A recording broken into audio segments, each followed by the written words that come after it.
आदरणीय साध संगत जी, बड़े प्यार से कहना धन निरंकार जी। साध संगत जी, आज के युग में ईसाई धर्म के लोग भी संभवतः हर एक जगह मिल जाते हैं। ईसाई धर्म में भी ज्ञान, भक्ति, सेवा, भावना, इन सब चीजों पर विशेष बल दिया गया है।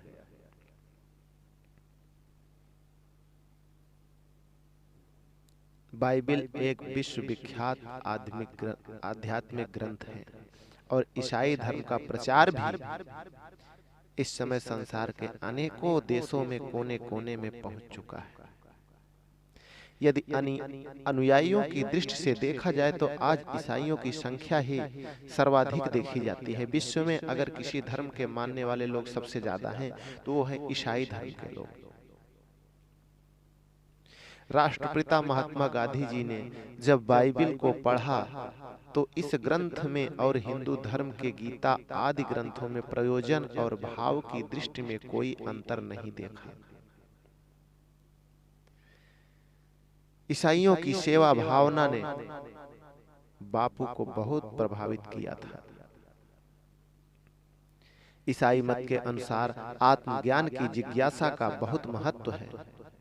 जिन पर परमात्मा की कृपा होती है उसी के हृदय में आत्मज्ञान की भूख पैदा होती है। भगवान के पुत्र कहलाने के अधिकारी वही हैं जो शांति स्थापित कराने वाले हैं और स्वयं भी शांत आत्मना है। साध संगत जी, प्रेम ही परमेश्वर है का समर्थन करने वाली बाइबिल में पारस्परिक प्रीति, प्यार तथा नम्रता और सत्कार का बहुत ऊंचा स्थान बतलाया गया है।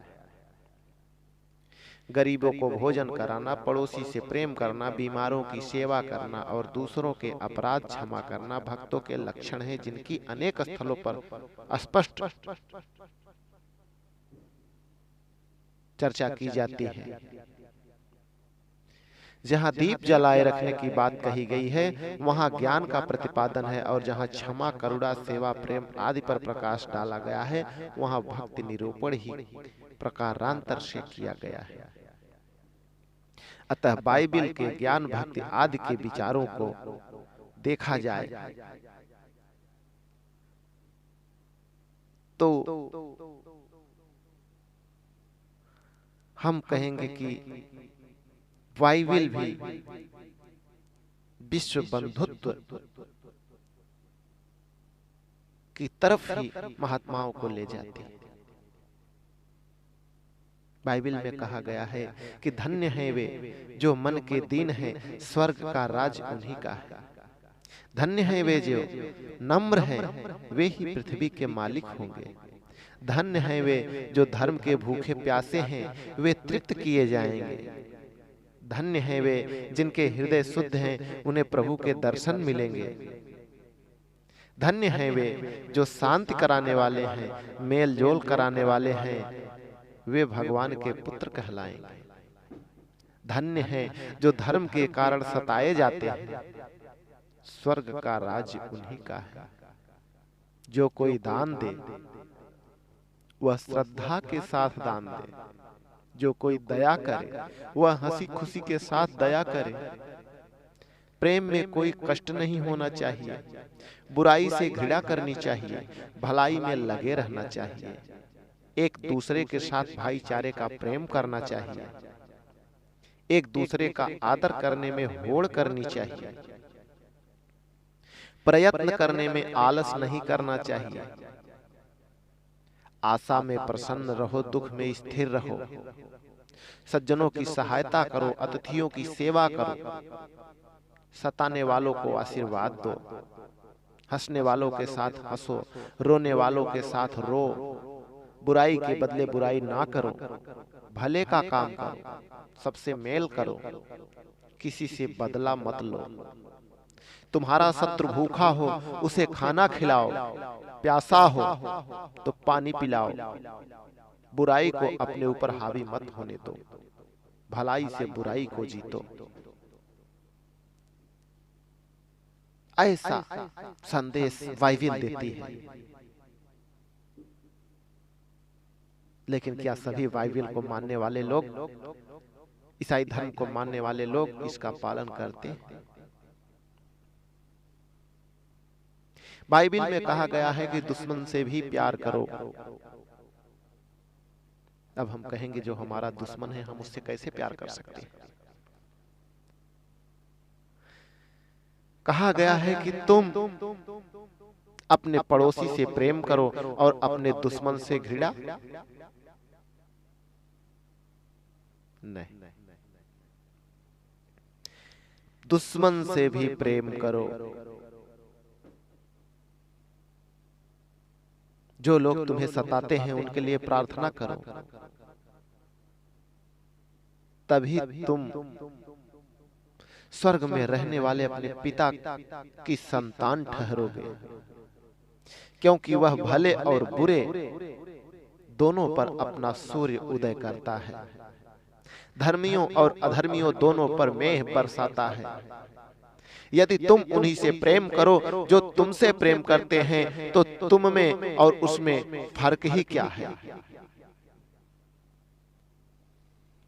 अपने शत्रु से प्रेम करो, जो तुमसे वैर करे उसका भला करो, जो तुम्हें शाप दे उन्हें आशीर्वाद दो, जो तुम्हारा अपमान करे उनके लिए प्रार्थना करो, जो तुम्हारे गाल पर थप्पड़ मारे उसकी ओर दूसरा भी गाल फेर दो, जो तुम्हारी दोहर छीन ले उसे अपना कुर्ता भी दे दो, जो कोई तुमसे मांगे उसे दो, जो तुम्हारी कोई चीज छीन ले उससे वापस ना मांगो।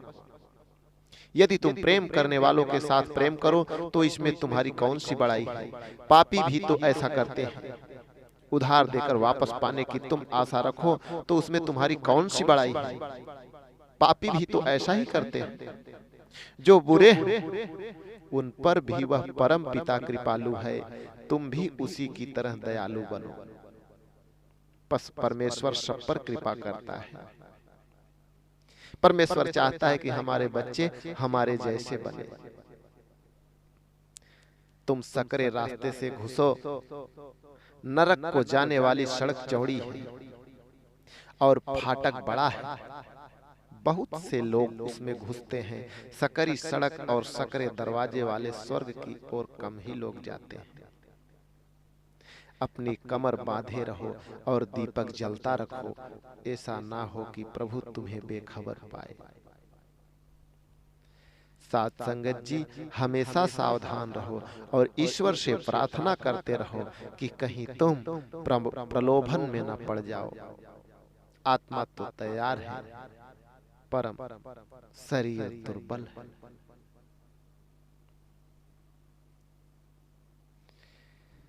ईसा मसीह जी मंदिर में बैठे उपदेश कर रहे थे।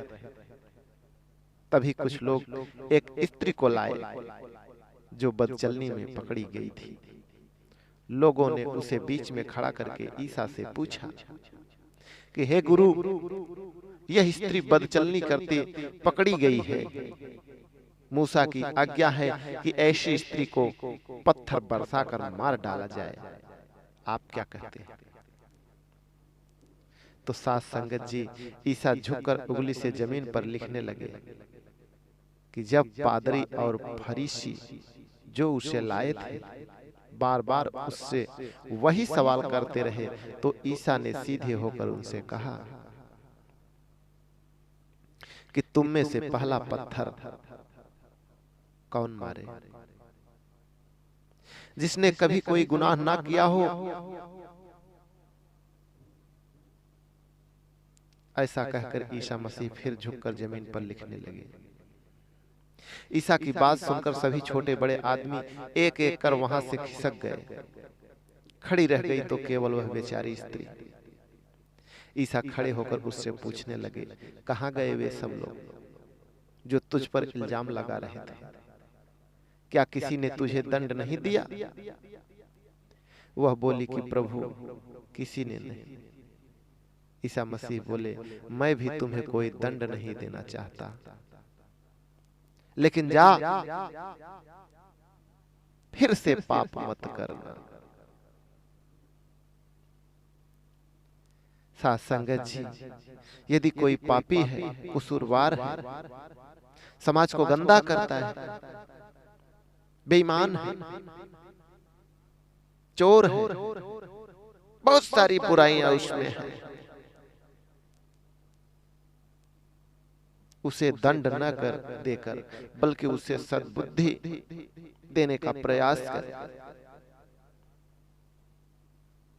उसे इंसान बनाने का प्रयास करें।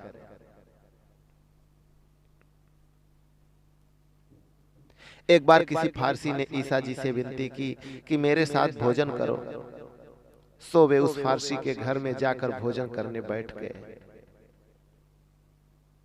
उसी नगरी की एक पापिन यह जानकर कि प्रभु फारसी के घर में भोजन करने बैठा है, संगमरमर के पात्र में इत्र लाई, वह ईसा के पावों के पास पीछे खड़ी हुई।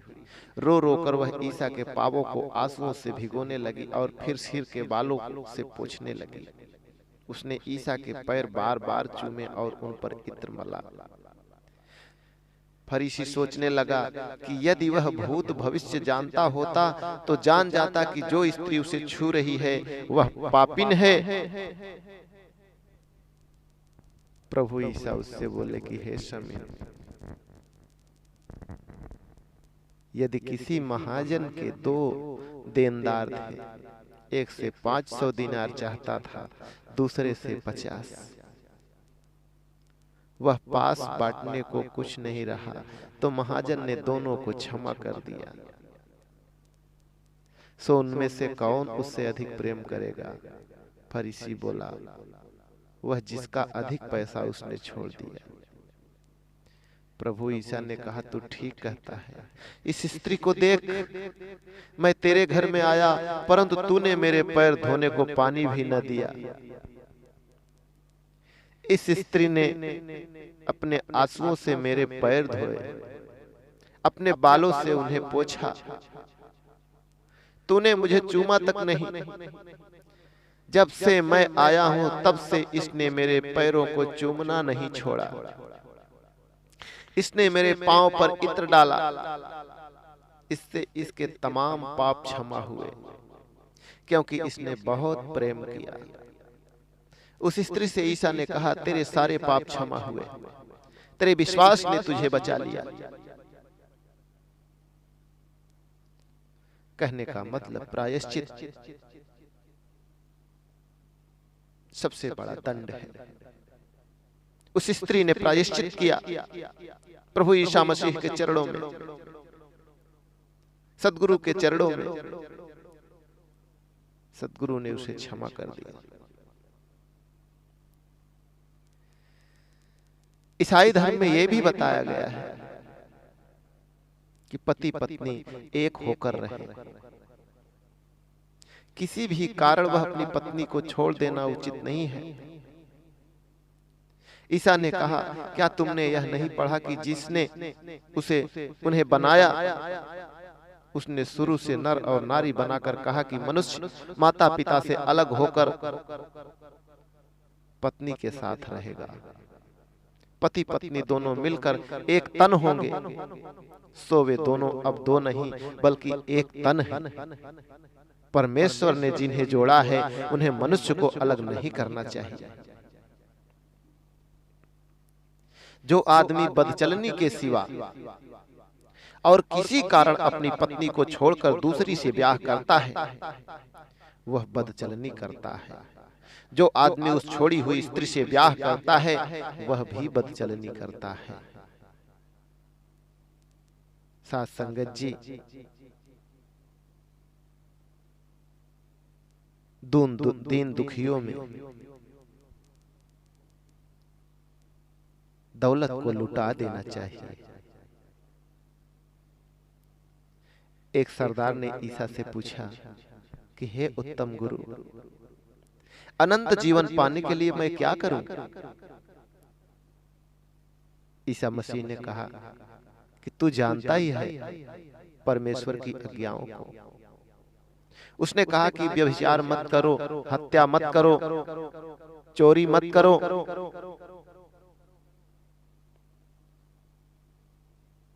झूठी गवाही मत दो, माता पिता का आदर करो। इन सब बातों का पालन तो मैं लड़कपन से ही करता आ रहा हूं। उस सरदार ने कहा कि प्रभु, इन सब बातों का पालन तो मैं लड़कपन से करता आ रहा हूं। यह सुन प्रभु ईसा ने कहा, अपना सब कुछ बेचकर कंगालों को बांट दे और फिर मेरे पीछे हो ले। ईसा की बात सुनकर वह बहुत दुखी हुआ, क्योंकि वह बहुत पैसे वाला था। ईसा ने उसे देखकर कहा, सुई के छेद से ऊँट का निकल जाना सहज है, पर पैसे वालों को स्वर्ग में जाना कठिन है। प्रभु ईसा मसीह फिर उससे कहते हैं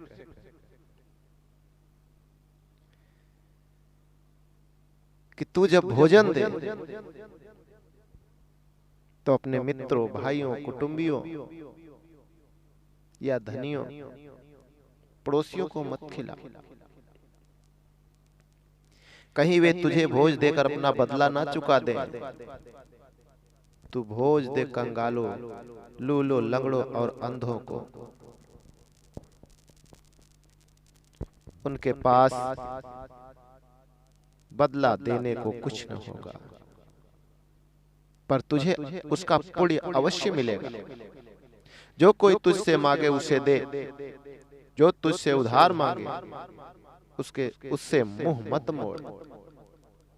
फिर उसने पूछा कि हे गुरु परमेश्वर, हे उत्तम गुरु, परमेश्वर की सबसे बड़ी आज्ञा क्या है?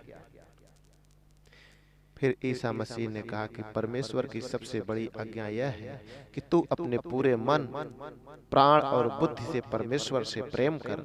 इसी तरह दूसरी बड़ी आज्ञा यह है कि तू अपने पड़ोसी से भी समान ही प्रेम कर। इससे भी बड़ा प्रेम किसी का नहीं है कि कोई अपने मित्र के लिए प्राण दे दे। बीमारों को चंगा करो, गिरतों को उठाओ, कोढ़ियों के घावों की सफाई करो, दुष्टों को निकाल बाहर करो। खुले हाथ से तुमने पाया है तो खुले हाथ से बांटो। यह सुनकर सरदार बड़ा ही प्रसन्न हुआ और उसने ईसा मसीह के रास्ते पर चलना शुरू कर दिया।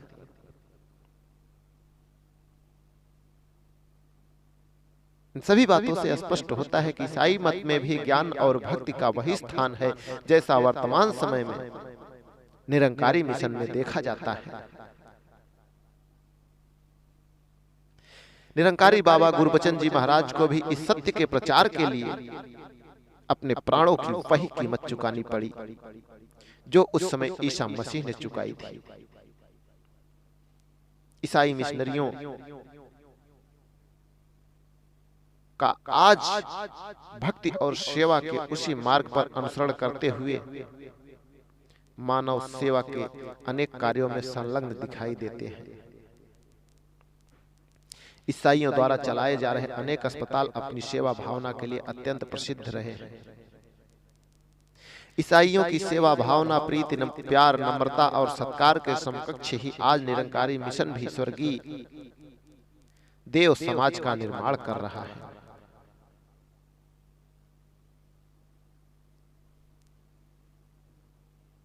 इन सभी बातों से यही स्पष्ट होता है कि माता जी सुदीक्षा आज जो कार्य कर रही हैं, मानव सेवा कर रही हैं,